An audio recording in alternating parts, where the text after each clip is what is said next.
जय गुरुदेव।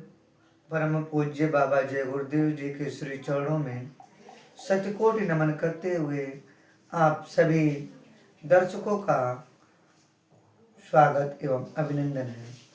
आज हम शुरू करते हैं एक ऐसे सत्य के बारे में जिसे दुनिया असत्य ही समझती है।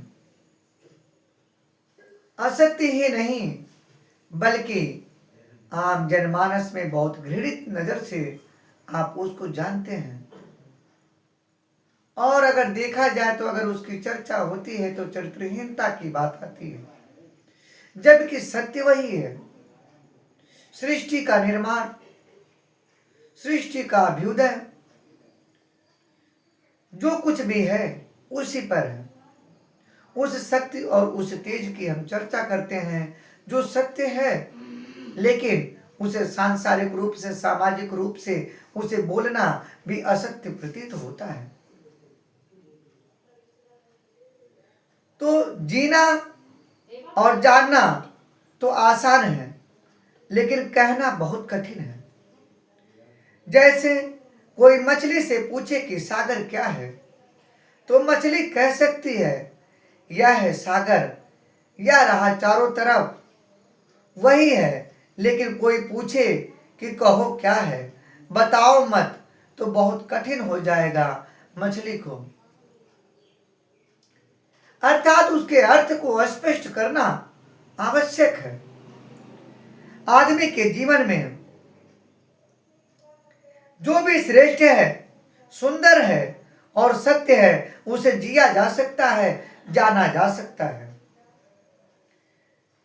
हुआ जा सकता है, लेकिन कहना बहुत मुश्किल है। और दुर्घटना और दुर्भाग्य यह है कि जिसमें जिया जाना चाहिए, जिसमें हुआ जाना चाहिए, उसके संबंध में मनुष्य जाति 5-6 हजार वर्ष से केवल बातें कर रही है। ये बड़ी ही विडंबना की बात है। प्रेम की बात चल रही है, प्रेम के गीत गाए जा रहे हैं, प्रेम के भजन गाए जा रहे हैं, और प्रेम मनुष्य के जीवन में कोई स्थान नहीं है। अगर आदमी के भीतर खोजने जाए तो प्रेम से ज्यादा असत शब्द, दूसरा शब्द आपको नहीं मिलेगा।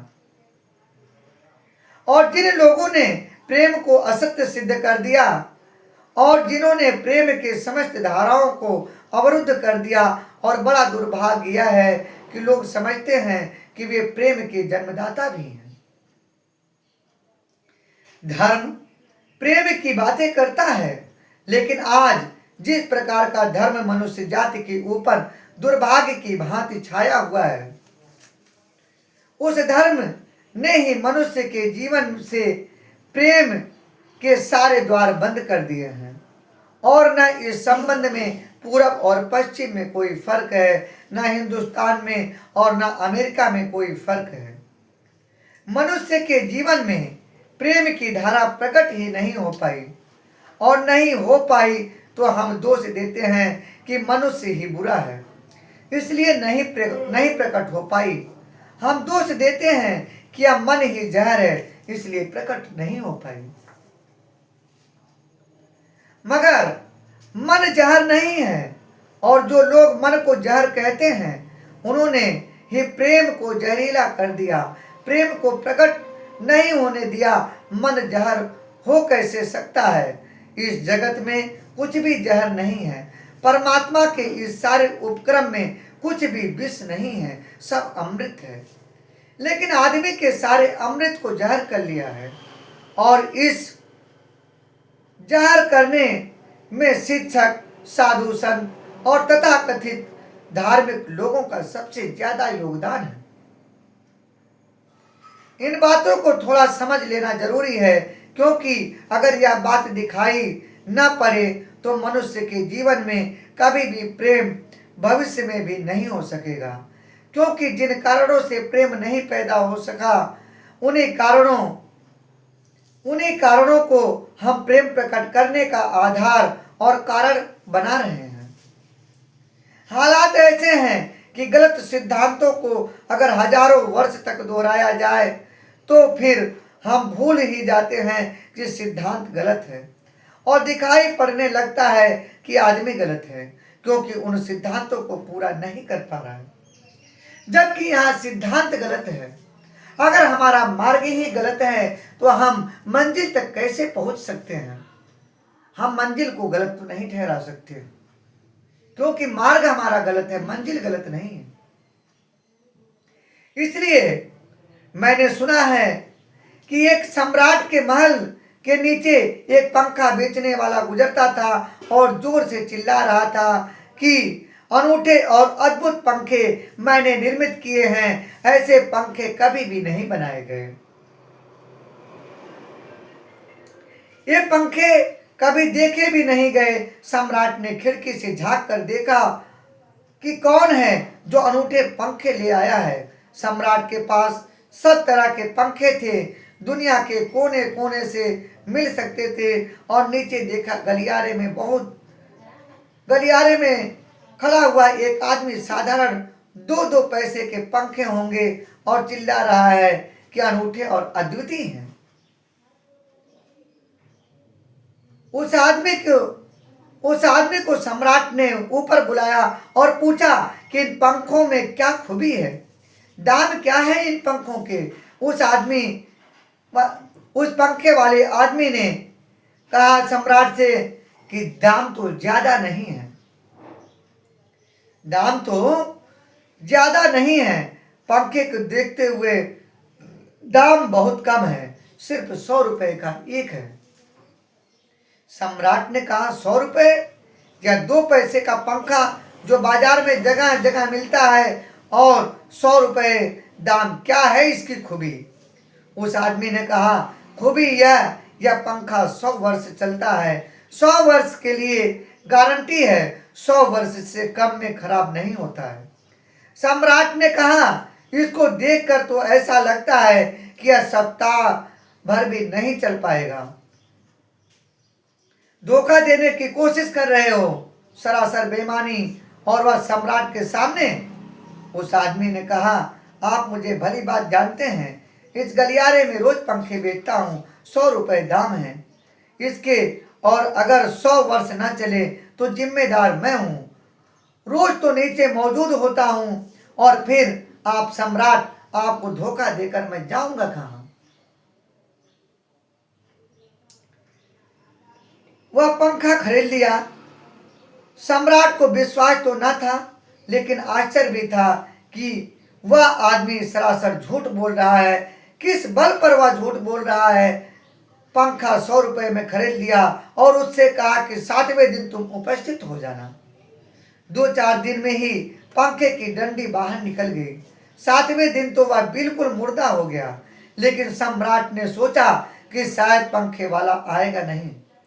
लेकिन ठीक समय पर 7वें दिन वह पंखे वाला हाजिर हो गया और उसने कहा महाराज, उन्होंने कहा कहना नहीं है, यह पंखा पड़ा हुआ टूटा हुआ, या 7 दिनों में ही इसकी गति हो गई। तुम तो कहते थे कि 100 वर्ष चलेगा, पागल हो, धोखेबाज हो, तुम आखिर हो क्या? उस आदमी ने कहा मालूम होता है कि सम्राट आपको पंखा झलने नहीं आता, पंखा तो 100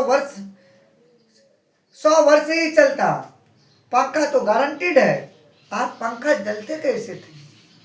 आपको पंखा झलने ही नहीं आता। सम्राट ने कहा और भी सुनो, अब मुझे यह भी सीखना पड़ेगा कि पंखा कैसे झला जाता है। उस आदमी ने कहा कृपा करके बताइए कि इस पंखे की गति 7 दिन में ऐसे कैसे बना दिया आपने, किस भांति पंखा झला आपने? सम्राट ने पंखा उठा करके दिखाया कि इस भांति पंखा किया। उस आदमी ने कहा समझ गया, भूल इस पंखा का नहीं है। सम्राट ने कहा क्या रास्ता है पंखा झलने का, और कौन सा तरीका है पंखा झलने का? उस आदमी ने कहा पंखा पकड़िए सामने और सिर को हिलाइए, पंखा 100 वर्ष चलेगा, आप समाप्त हो जाएंगे, लेकिन पंखा बचेगा। पंखा गलत नहीं है, आपके झलने का ढंग गलत है। यह आदमी पैदा हुआ है 5000 या 10,000 वर्ष की संस्कृति या आदमी फल है, लेकिन संस्कृति गलत नहीं। या आदमी गलत है, आदमी मरता जा रहा है रोज, और संस्कृति की दुहाई चली जाती है कि महान संस्कृति, महान धर्म, महान सब कुछ, और उसका यह फल है। आदमी उसी संस्कृति से गुजरा है और परिणाम है उसका। लेकिन नहीं, आदमी गलत है और आदमी को बदलना चाहिए अपने आप को। और कोई कहने की हिम्मत नहीं उठाता कि कहीं ऐसा तो नहीं कि 10,000 वर्षों से जो संस्कृति और धर्म आदमी को प्रेम से नहीं भर पाए, वह संस्कृति और धर्म गलत हों। और अगर 10,000 वर्षों से आदमी प्रेम नहीं भर पाया तो आगे कोई संभावना नहीं है। इसी धर्म और इसी संस्कृति के आधार पर आदमी कभी प्रेम से भर जाए, यह संभव नहीं है। इसलिए प्रेम है क्या? जिन्हें हम असत्य मानते हैं, जिन्हें हम वासना मानते हैं, वासनाओं का रूपांतरण करना ही, उसे प्रभु प्रेम में रूपांतरित कर देना ही प्रेम है। इसलिए इस मिथ्या जगत को त्याग करके हमें परमार्थ जगत में अपने हृदय, अपने मन को एकाग्रचित करना ही सबसे बड़ा साधना है। और यही साधना हमें समाधि तक पहुंचाती है, अर्थात उस उच्च शिखर तक पहुंचाती है।